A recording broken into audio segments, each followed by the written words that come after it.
Tantor Audio, a division of Recorded Books, presents My Dad's Funnier Than Your Dad, Growing Up with Tim Conway in the Funniest House in America, by Kelly Conway with Caroline St. Clair, narrated by Kelly Conway. Chapter 1. I had just poured a cup of coffee when a text lit up on my phone. It was from my friend Jill in New York. "Hey," Jill wrote, "are you okay?" I sat down at the counter. "Yeah, I'm good," I typed back. "Just getting dressed. What's up?" "I'm on set in the middle of a wardrobe fitting," Jill wrote, "but my assistant just told me. I'm so sorry about your dad. I'll call you as soon as I can." I stared at the message. So sorry about your dad. After a moment, I clicked on a national news site. On the front page, there was a picture of my dad with the headline under it, "Comedy legend Tim Conway dead at 85. The words hit me like a blow to the stomach. I couldn't breathe. I had just seen my dad the day before, and I was getting ready to visit him again that morning, but now he was gone. The phone vibrated on the counter. Suddenly, calls and messages began pouring in as friends from all over the world learned the news. My stepmother, Charlene, did not bother to inform me of my father's death when it happened. I hadn't had the comfort of a few hours or even a few minutes to process the news privately before the rest of the world knew about it. My dad's life had ended in a nursing home only a few miles from my friend Beth's condo in Sherman Oaks, where I was staying in order to be closer to him. The condo was so close I could have walked there, but it took a friend 2,000 miles away to tell me that he had passed away. It seemed like my tears would never stop. Had someone been with him when he died? Was anyone? Charlene or Mina, his gentle, kind caregiver holding his hand. Was she there when he drew his last breath? When my dad's spirit parted from his body, was he alone? I would never know. The phone rang and rang, but I shoved it away. Outside, a cold wind swayed the palm trees against a gray sky. In the past few weeks, I had taken to wearing an old sweater of my dad's, a slightly frayed cashmere crew neck, and had pulled it on that very morning. Sobbing, I wiped my tears with the cuff, and it still smelled like him. Over the past year, I'd watched helplessly as the father I loved succumbed to a terminal illness. Many people who have lost a loved one to a progressive disease compare it to an abduction. For me, there had been another kind of theft outside my dad's illness. My stepmother, Charlene, had denied me any say in my father's care for the last year of his life. I had been prevented from visiting him, accused of theft, physically attacked, and repeatedly lied to. Ultimately, I would take my fight for my dad to court and in the process lose a part of my family that I had loved. What had been a close and loving 30-year relationship with Charlene and my stepsister Jackie was shattered beyond repair. All because I wanted to help my dad suffer less. How had it come to this? It's a question that still haunts me. I had spent those final precious visits with my dad holding his hand and talking to him. We would watch his favorite shows on television, and I would tell him about my day, the errands I was going to run, or a job I was thinking of taking. I patted his face with the cool, damp washcloth when the room felt too warm, or pulled up the blanket when it was cool. I just wanted to be close to him. In those last weeks, leaving my dad after a visit was like getting my heart broken over and over. Whenever I said the words, "Okay, Dad, I have to go now, but I will see you tomorrow," he would instantly dissolve into heaving sobs. No amount of reassurance could console him. "Dad," I'd exclaim, wrapping my arms around him and trying to hide my tears in his chest. "I promise I'll be back tomorrow." It took every ounce of strength to leave him, and I often stayed past my allotted visitation time because I couldn't bear to walk out of the room. The fear of angering Charlene and being thrown out by security guards didn't faze me. All I wanted was for Dad to know that it was okay because I would be there with him the next morning. The first time Dad cried as I was leaving, I just assumed it was part of the illness. "I'm sure he does this when anyone from the family leaves," I'd asked Mina, his caregiver. "No," Mina replied, shaking her head. "He only cries when you leave." When I had left him yesterday with my assurances that I'd be back again the next day, did Dad know it was the last time we'd see each other? Did he know that he was leaving this world? I stood up, rubbing the tears from my face. It was time to pull myself together and take charge where I still could. I had my 5 brothers to think about. I needed to reach out to them before they heard the news in the same cold and dispassionate way that I had. I also needed to reassure my friends that I was okay so they wouldn't worry. I felt an impulse to go over to the nursing home. Part of me needed to see that my dad was really gone. But there was no point in going over there now. I knew I didn't want to see my stepmother or stepsister, but I did want to play some role in helping to memorialize my father, something to share a little of the kind, loving, and funny man who had raised me. Then I remembered the Willie Nelson song. Angel Flying Too Close to the Ground had hit the country airwaves in 1981. Willie sang it with tremulous emotion against a background of weepy steel guitar. One day Dad and I were riding in the car and the song came on the radio. Dad had turned it up as we drove down Ventura Boulevard in the valley. When the song finished, he looked over at me and said, "That's the song I want played at my funeral." Dad was just 48 years old at the time. The idea of having a funeral seemed as likely as his flying to the moon. "Dad," I said, "I can't believe you're talking about your funeral." "That's the song I want to be played at my funeral," he repeated solemnly. I was a teenager and thought the song was just silly. And the idea of Dad wanting it played at his funeral was mortifying. I stared at the side of his face, waiting for him to crack a smile to show he was joking. "Okay, Dad, sure, because you're such an angel, right?" Dad didn't blink. "I'm serious," he said. "You have to play it at my funeral." I rolled my eyes and looked out the window. "Okay, Dad, I promise we will play Angels Flying Around or whatever it is at your funeral." I thought that was the end of it.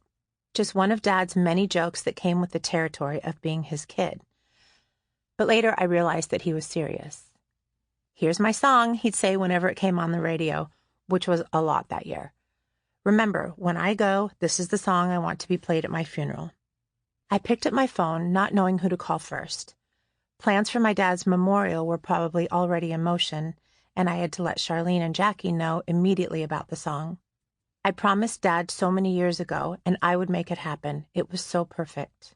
But I paused, knowing that my calls would go unanswered. I was the eldest of my father's 6 kids and his only daughter, but I would have no say in the decisions about his funeral. I spent the day making phone calls to friends and family. I spoke with my brother Tim, who also lived in Los Angeles, while my brothers Patrick, Jamie, Corey, and Sean prepared to come into town. Even as we made arrangements to gather, we were completely in the dark. Only when Charlene decided to inform us would we know when the funeral would occur and if we were even invited. Beth sat with me as I cried between phone calls. She brought me plates of food and tried to get me to eat. I was so thankful that Beth was there with me because being alone on that day would have been unbearable. By the time dusk fell, I was exhausted from tears and talking.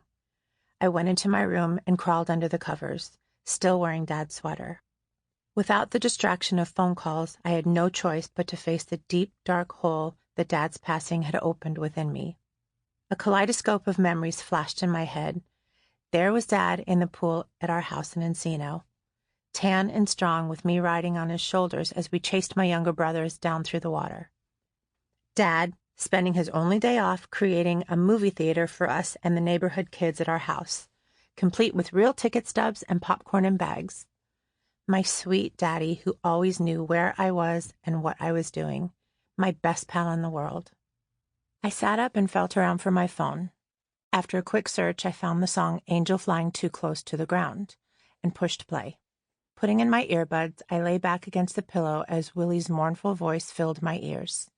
As he sang about broken wings and the healing power of love, I was transported back to the passenger seat of our old car, with Dad humming along to the song as it played over the radio. It was one of those classic Los Angeles days filled with sunshine and blue sky, when I was no longer a child but not quite yet an adult, and I truly believed my dad would live forever.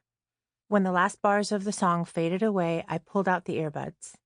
The wind had died down, and a peaceful silence filled the room. "I didn't forget, Dad," I whispered to the darkness. In the end, the song was not played at my father's funeral. Chapter 2. All my life, people have asked me this question: what was it like to be Tim Conway's daughter? What was life like with such a famously hilarious father? Were we kids always cracking up? Yes. Was our home a den of playful pranks? Yes. Did my mother sometimes want to throw the whole lot of us, me, my 5 brothers, and Dad, out the window when things got a little too crazy? Oh, yes. Some of Dad's fans need assurance that he truly was as delightful in real life as he'd appeared to be on television. Please, they say, please tell me your father was as great as I thought he was. So often we idolize a famous person only to find out later that they were the opposite of what we'd imagined, and sometimes in terrible ways. A glamorous movie star who beat their children with coat hangers, an on-screen idealized father figure later revealed to have committed horrendous abuse. There's no shortage of examples like these in the entertainment world. Rest assured, Dad was exactly the same person you remember from television. He was a wonderful father to my 5 younger brothers and me for all of our lives. Supportive, loving, and yes, a hell of a lot of fun. Who exactly was Tim Conway?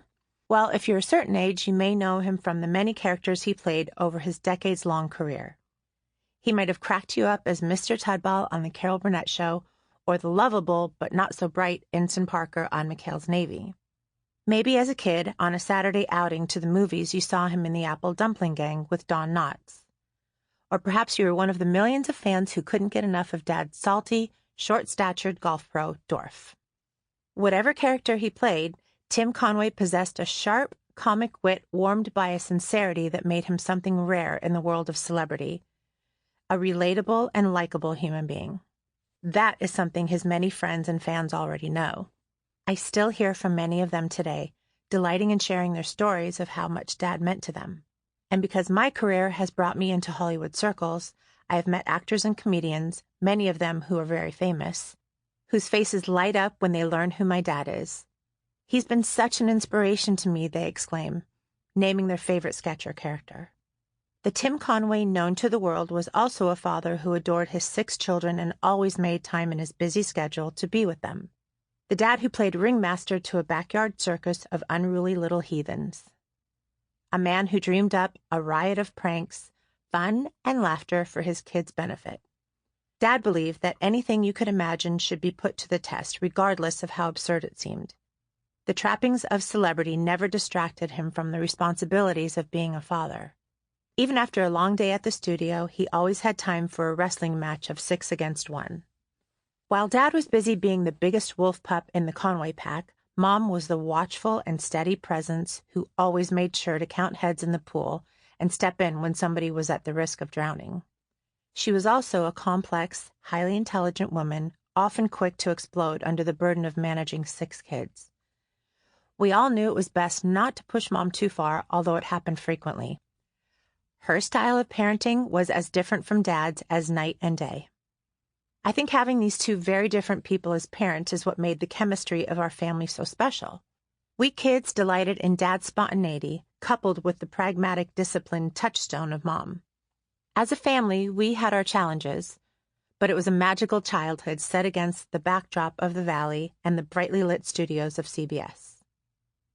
Dad was born in 1933, the only child of Dan Conway, an Irish-born stable manager with a quiet, thoughtful manner, and Sophia Murgoy, a delightful Romanian immigrant we grandkids called Maggie. They met in Cleveland and married, later moving to a cottage on a wealthy estate where Papa managed the horse stables. After their only child was born, Maggie and Papa moved to the quaint town of Chagrin Falls, Ohio, settling into the small, neat house where my dad would grow up. You may think my dad would have known from birth that he was destined for stardom, but his boyhood dream was to be a jockey. While helping Papa care for the horses at local racing stables, Dad was in close contact with the compact, tough, chain-smoking jockeys walking around in their brightly colored silks, and he idolized them. But racing atop a thoroughbred wasn't in the cards for Dad. He was too heavy, and, as he admitted himself, he just didn't have the talent for it. Still, he would love horse racing his whole life. I have many fond memories of placing bets with Dad at Santa Anita Park in Los Angeles. My mom, Mary Ann Dalton, grew up in Dearborn, Michigan, a suburb of Detroit. She was the eldest of 7 children in a large Irish Catholic family. Her parents, who ran the local funeral home, both drank heavily and fought loudly. When they went on a bender, Mom would be left in charge of her younger siblings, making sure they got enough to eat and were dressed and off to school on time. Sometimes, when the adults were too hungover, Mom would assist clients in selecting a casket or arranging memorial service for their departed loved one. Where Dad had been the cherished only child who had every ounce of his parents' attention, Mom and her siblings had to yell at the dinner table to be heard over the noise. After graduating from high school, Mom immediately left home to attend Bowling Green State University, where she met my father. The two were just friends at first, and then went their separate ways after graduating from college. Dad to the Army, and Mom as a performer in the Army Special Services branch. She had always loved to dance and had spent what little free time she had taking lessons, which she paid for herself. I imagine that Mom thrived under the discipline of being a dancer, and I'm sure it provided an escape from her chaotic home life. She had a lithe, graceful body and was a beautiful dancer her whole life. As a member of a dancing and singing group that entertained U.S. soldiers stationed overseas, Mom spent a year living in Germany. During her time there, she learned to ski on the steep alpine mountains, sparking a passion that would last her entire life. All of us kids started on skis when we were barely old enough to walk, and to this day, I owe my love for the sport to Mom. After she finished her Army service and returned to the United States, Mom and Dad reconnected. A renewed friendship blossomed into romance, and after a brief courtship, they were married on May 27, 1961. After completing his stint in the Army, Dad went back to Cleveland. He worked his way up from writing promos at a radio station to producing an afternoon program at WJW-TV with his best friend Ernie Anderson. Ernie's Place aired during the featured movies intermission, with Ernie interviewing local and visiting dignitaries while Dad ran the camera. But Dad didn't stay behind the camera for long. Often there was no guest scheduled for a particular day, so Dad would dress up as a famous Italian chef or a Spanish bullfighter, and he and Ernie would improv a funny interview. Soon the Cleveland audience was tuning into Ernie's Place just to see what kind of silly sketch Dad and Ernie would create. People were far more interested in watching the hilarious antics of two hosts than the featured movie, and Ernie's Place developed sort of a cult following. One of these interviews on Ernie's Place caught the attention of actress and comedian Rose Marie, a star on The Dick Van Dyke Show. While visiting the WJW-TV set during a promotional tour, Rose Marie happened to see the show as it played in the studio monitor. No one can recall which character Dad was playing on the episode, but Rose Marie thought it was hilarious. She met Dad and Ernie and asked if she could take a couple of studio reels of the show back to Hollywood to show her friend, Steve Allen, star of NBC's nationally syndicated The Steve Allen Plymouth Show. After Steve watched the Ernie's Place reels, he offered Dad some guest spots on his show. Dad flew out to Los Angeles to appear as a frequent guest on the Steve Allen Plymouth Show. Realizing that he might have a chance at a real career in television, Dad decided to move from Cleveland to Los Angeles. Mom was heavily pregnant with me at the time, but she believed in Dad, and she didn't hesitate when he suggested they move to California. To Dad's delight, Ernie decided to pack up and try his luck in Hollywood too. Mom and Dad packed everything they owned into their VW Bug and hugged Moggy and Papa goodbye. Then they pointed west and bounced over 2,300 miles across the country, arriving in Los Angeles, just in time for me to be born there. You could say the first gift my parents gave me was the honor of being a true California girl. After moving to Los Angeles, Mom and Dad became friends with Rose Marie and asked her to be my godmother. Dad plunged into working 12-hour days on set while Mom and I settled into a small apartment in Van Nuys. Mom was living in a vast city without family or friends, taking care of a new baby with her husband gone most of the day. A situation like this might have been too daunting for many women, but Mary Ann Dalton Conway was cut from a different cloth. She was strong and determined, and she kept her sights set on the promise of a bright future in her new home.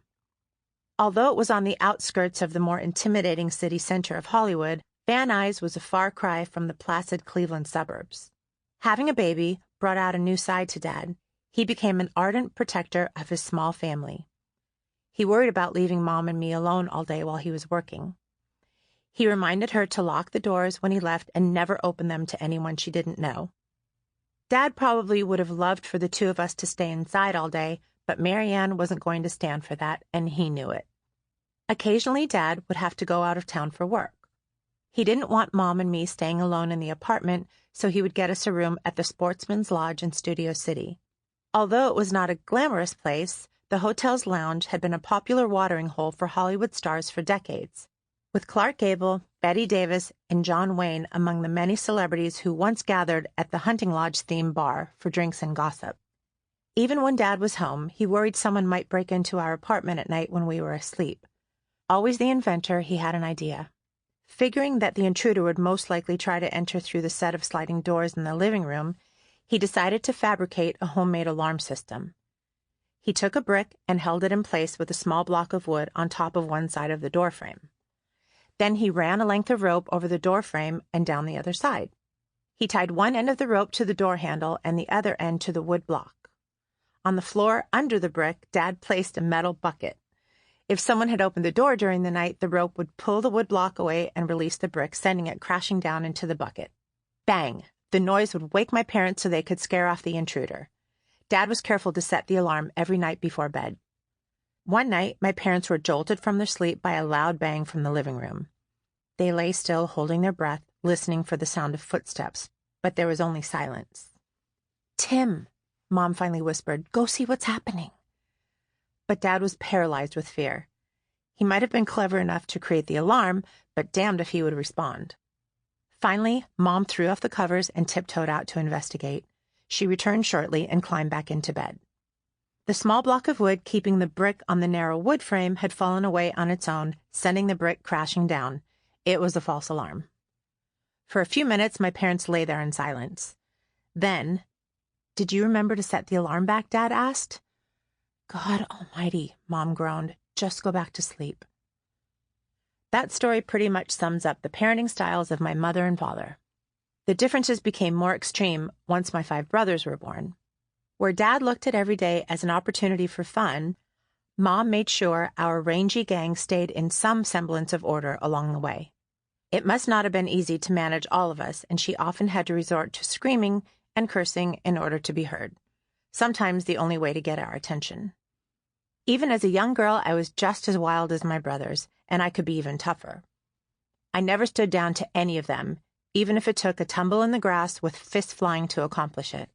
While disagreements among us siblings flared up quickly, there was always a new distraction that made us forget the argument. Before you knew it, we'd all be banding together again as though nothing had happened, ready to move on to our next adventure. As the 1960s dawned, Dad's star was on the rise. Unfortunately, just as he'd started to make a name for himself from his regular appearances on the new Steve Allen Show, the show was canceled, and Dad became one of the many unemployed entertainers living in Hollywood. It would prove to be only a brief setback, as even better things were just around the bend. In 1962, Dad was offered a co-starring role in the new television series called McHale's Navy, about a naval crew stationed on an island in the South Pacific during World War II. Dad was not a big name at the time, but the show's producer, Ed Montaigne, had seen him on Steve Allen's show and thought he would be perfect for the role of sweet, bumbling Ensign Charles Parker. Ernest Borgnine, a bona fide movie star and an Oscar winner, would play Lieutenant Commander Chief Quentin McHale. Ed Montaigne's gamble on Dad paid off. His Ensign Parker was a well-intentioned but hilariously flawed foil to the prickly and easily frustrated Lieutenant McHale. When Dad first met Ernest Borgnine on the set, he could hardly speak. The pressure he felt stepping into the important role alongside such a formidable man must have been enormous. But the chemistry between the two sizzled on screen, and the show was very popular. Working on McHale's Navy was also the beginning of Dad's friendship with Ernest. After Dad's shyness melted away, he quickly earned not only the respect, but also the friendship of the gruff but warm-hearted actor. Ernest Borgnine was a regular visitor to our home when I was growing up, and remained a dear friend to my father for the rest of his life. Dad's profile rose significantly after the success of McHale's Navy, and something else was growing along with his fame. Between my birth in 1962 and my youngest brother Sean's arrival in 1970, Mom and Dad welcomed Tim Jr., Patrick, Jamie, and Corey into the family. With the addition of each new child, we moved to a succession of slightly larger houses around the San Fernando Valley. After Sean was born, however, Dad was finally able to afford the house that would become our true family home. Chapter 3. The Conway family home was located in Encino, nestled in what people in Los Angeles refer to as the Valley. It had been built in the 1940s by an art director who had worked on the film Gone with the Wind. He used Tara, the famous Southern plantation home where much of the movie is set, as an inspiration for its design. The house had tall columns and balconies with lacy wrought iron railings. But the best thing about the house was the space, both inside and out, for our large and highly energetic family. Situated across a sprawling, tree-filled lawn were a swimming pool, a tennis court, and shuffleboard decks. What probably sealed the deal was the expansive brick courtyard set between the pool and the main house. It had a built-in barbecue and a bar area with lots of room for people to lounge by the pool, and it was a perfect setting for many of the cookouts, birthday parties, and social events to come. I was 9 years old in 1971 when we moved to the Tara house on Magnolia Boulevard. After years of living in small homes, Mom finally had a big place that she could transform into the house of her dreams. Her love for decorating blossomed, bringing with it the scent of fresh paint, giant rolls of upholstery fabric draped over chairs, and big books of wallpaper samples lying around. My parents built a large master bedroom suite that Mom decorated in her signature tailored style, with drapes, bedspread, and accessories perfectly matched. When their bedroom was finished, Mom and Dad had a much-needed private space for themselves, one that my brothers and I still managed to invade whenever we wanted. As the eldest child and only girl, I got the old master bedroom upstairs. The room had tall windows with a built-in upholstered seat that overlooked the front lawn and a fireplace. While I would have loved to paint the entire room purple, my favorite color at the time, Mom wisely vetoed that idea and helped me decorate in a young but tasteful style. With 5 younger brothers, you would have thought that having my very own room, with a door that I could close anytime I wanted, would have been a dream come true. However, having shared a bedroom with one or more of my brothers for so many years, being left alone felt strange. With my door shut, I'd get restless and start to wonder what my brothers were doing in their rooms down the hall. Although each kid had his own room, the boys tended to congregate and even sleep all together in one room that had 2 sets of bunk beds. There was always a steady stream of shouts, laughter, and mysterious thumps coming from their side of the house. Who was that yelling? Was that Jamie crying or Corey? I'd have to go see for myself, convinced that I was missing out on something really fun. Why would I want to be alone when I could be busy playing mummy, which meant rolling our brother Patrick in a sheet until he became so enraged that his face turned bright red, or consulting with Timmy as we dressed our reluctant Maine Coon cat Kika in some of Sean's old baby clothes. Because the 6 of us kids were very close in age, we operated more like a unified body than individual children. Although there were enough bathrooms to allow for some privacy, we always ended up brushing our teeth together in one, elbows knocking and heads bumping as we leaned over to spit in the sink. The creative mayhem my brothers and I generated could last all day and into the night, with only brief pauses for meals or sleep. Inevitably, someone would dissolve into a meltdown and go tell. Then our enraged mother would fly up the stairs after the rest of us, ready to spank whomever she caught. There was a constant battle for one-upmanship, like who could make the biggest leap off the top bunk, or endure an arm twisting the longest. Ours was not a playground for the faint of heart. One feature of the house that held no end of delight for us kids was the aptly named dumbwaiter, a small elevator used to move items between floors. The dumbwaiter was just the right size to fit 1 or 2 small children, and then, with the pull of a lever, send them up and down. Technically, the dumbwaiter was a dangerous thing, and therefore off limits, but we still played with it anyway. The fun ended one day when we put 3-year-old Corey inside the dumbwaiter, lowered it down, and then stopped it between floors. Realizing that he was trapped, Corey emitted an ear-splitting screech so loud that our mother came running all the way from the other side of the house. "What the fuck?" Mom screamed. "Get your brother back up here now. I told you all, no playing in the dumbwaiter, you dumbasses. You could have killed him." Corey emerged from the dumbwaiter, a shrieking, red-faced banshee. He chased the rest of us around with his small fist pummeling the air. Corey couldn't catch us, but Mom did, and we all got a spanking and were sent to our rooms. After that, Dad nailed a piece of wood over the doors of the dumbwaiter, shutting it off for good. When she was really angry, Mom was a terrifying thing, although it was mostly just screaming. She never hurt us beyond a smack on the back of the head or a spanking. Mom had grown up in a loud, turbulent home where screaming was the default for any kind of discipline. It must have been very frustrating to manage me and my brothers, We were wild as a wolf pack. Among us kids, no grudges were held despite how hard we beat up on one another. Once the tears had dried and Band-Aids were applied, the six... Sample complete. Ready to continue?